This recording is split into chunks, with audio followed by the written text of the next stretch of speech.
The member for Kalamunda. Mr. Speaker, I rise today to speak in support of the amendment moved by the member for Vass.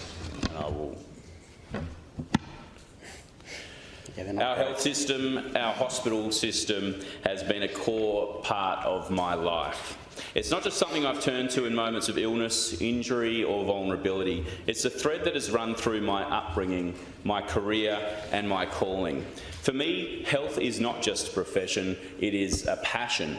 It's how I've served my community, it's how I've provided for my family, and it's a lens through which I see many of the challenges and opportunities facing Western Australia today.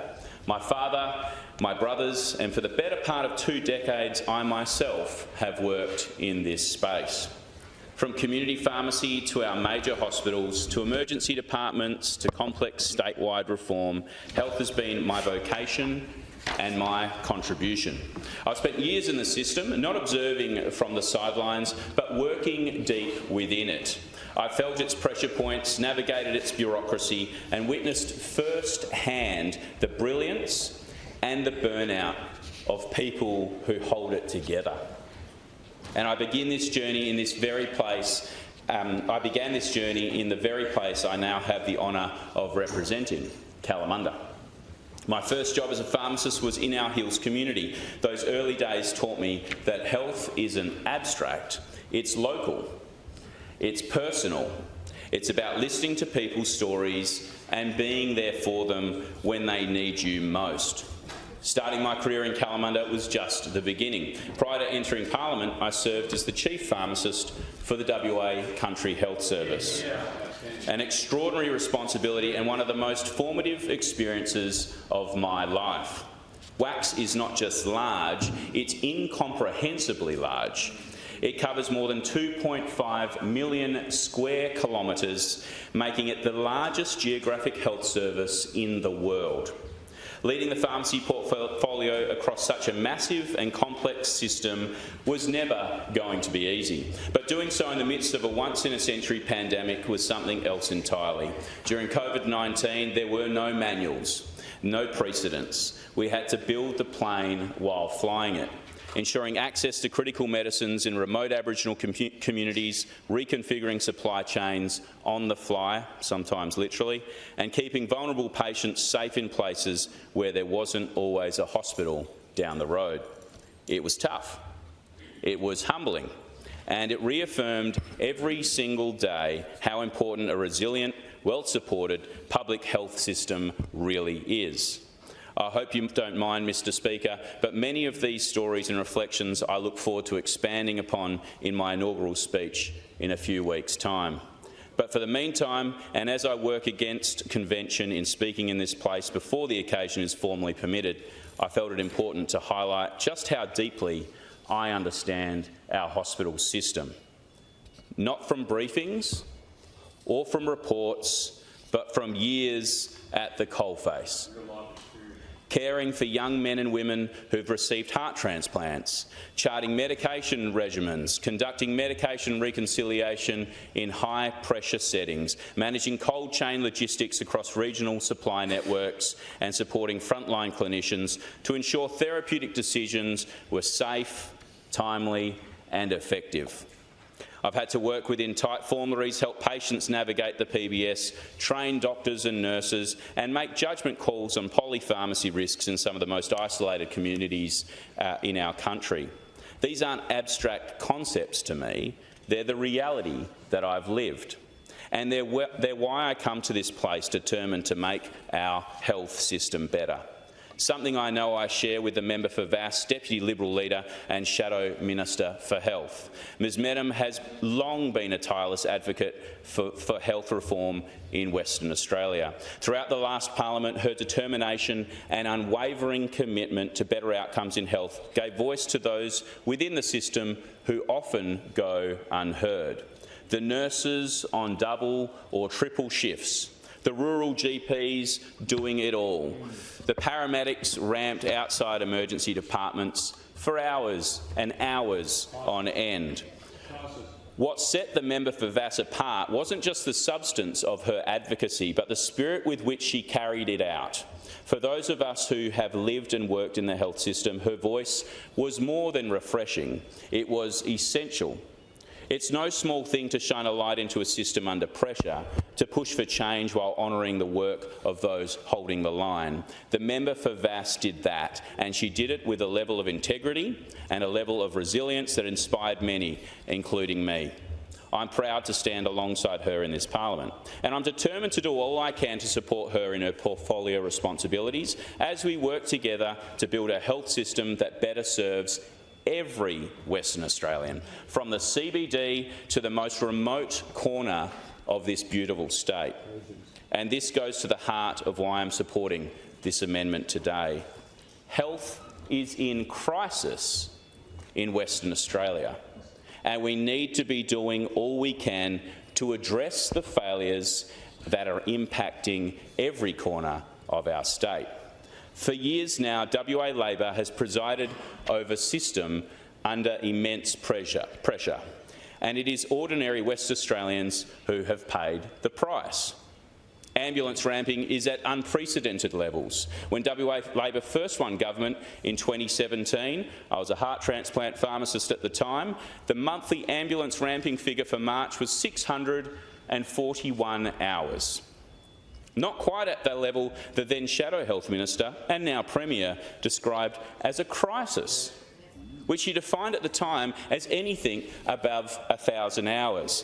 Fast forward to March 2025 and the figure has blown out to 5,451 hours. That's a staggering increase of over 750% since Labor came to office. That's more than 5 times what the Premier described as a crisis. More concerningly, it represents an increase of 3,404 hours compared to the same month just last year.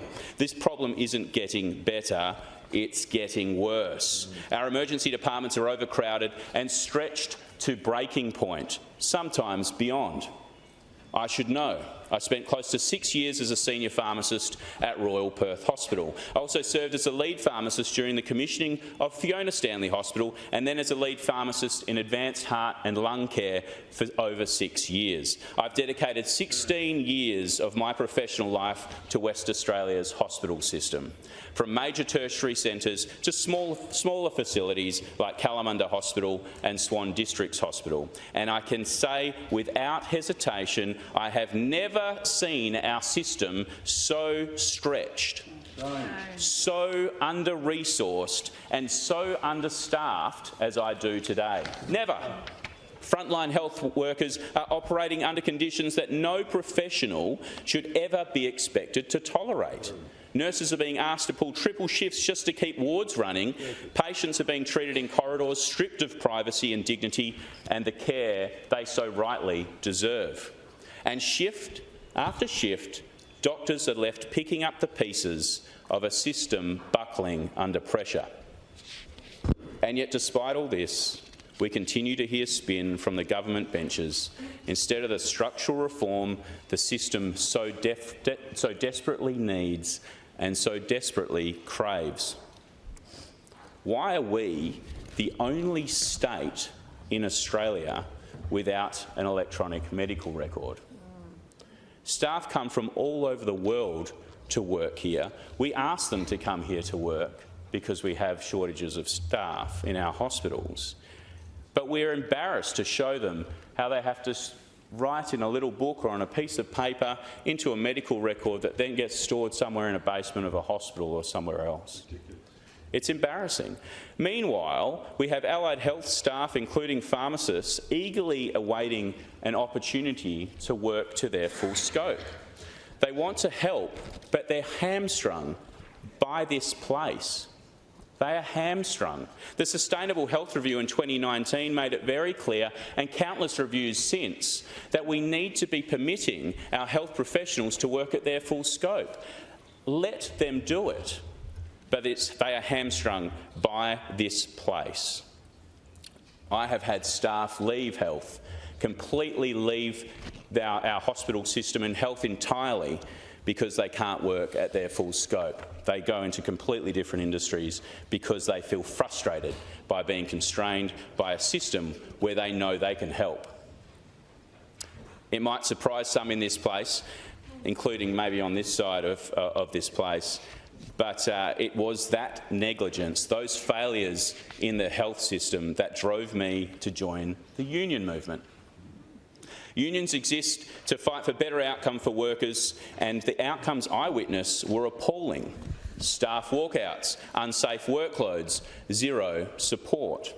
Let me make this crystal clear. I will not spend a single second in this place being lectured by those opposite about the union movement. Because in my time in the union movement, one thing became painfully obvious. Labor only cares about the unions that funnel money into their campaigns. We should be ashamed at the level of resourcing that our country health service receives. Nowhere are the failures in health more apparent than in regional WA. The Labor government has forgotten these communities, left them to make do with temporary fixes, fly-in, fly-out clinicians and band-aid measures that fall short of what's required. In Geraldton, there are still no radiation oncology services available, meaning cancer patients are forced to make gruelling, repeated trips to Perth just to receive basic treatment. In Carnarvon, midwifery and birthing services were suspended, leaving expectant mothers to travel hundreds of kilometres to deliver their babies. These are not isolated incidents. They're symptoms of a broader pattern of neglect.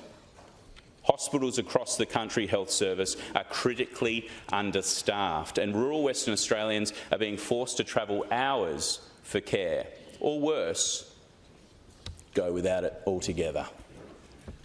This is not just bad policy, it's an insult to the people who drive our state forward. Regional WA is the engine room of our state and nation's economy. It is the lifeblood that has kept our treasury coffers full through tough times and through booming ones. Instead of returning that wealth to the regions that generate it, the Cook Labor government has wasted billions on a ghost train that hardly anyone is using.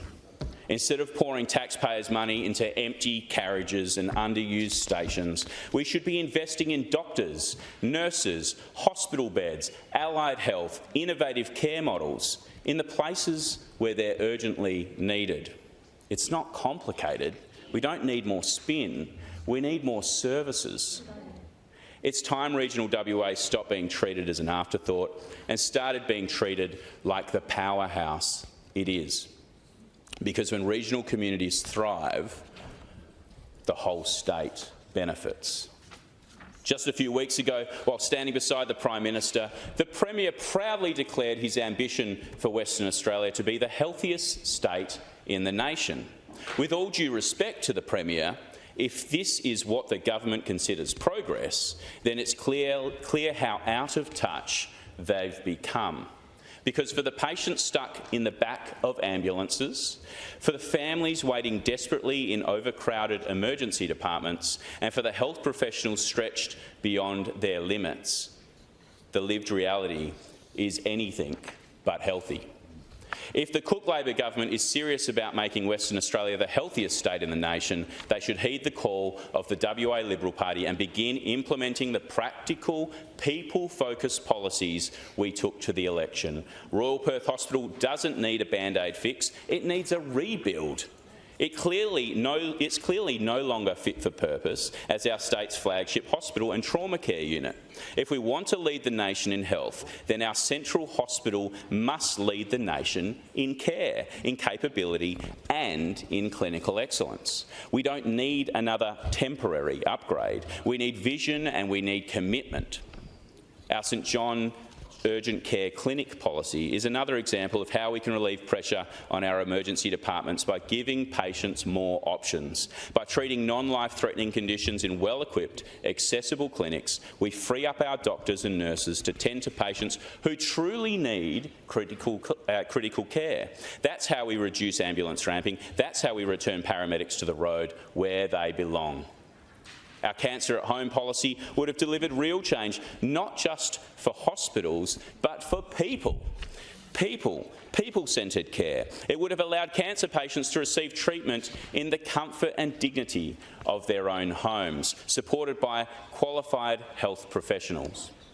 Our dispensing closer to home solutions would have meant that patients don't have to travel from all around Western Australia to our tertiary hospitals to have their medicines dispensed for them. Instead, they could get it in a safer environment in their local community pharmacy, the person who understands their medicines. They don't have to go into the corridors of a hospital, attempt to find parking in some of our more chaotic driving environments, just to receive their day-to-day medicines.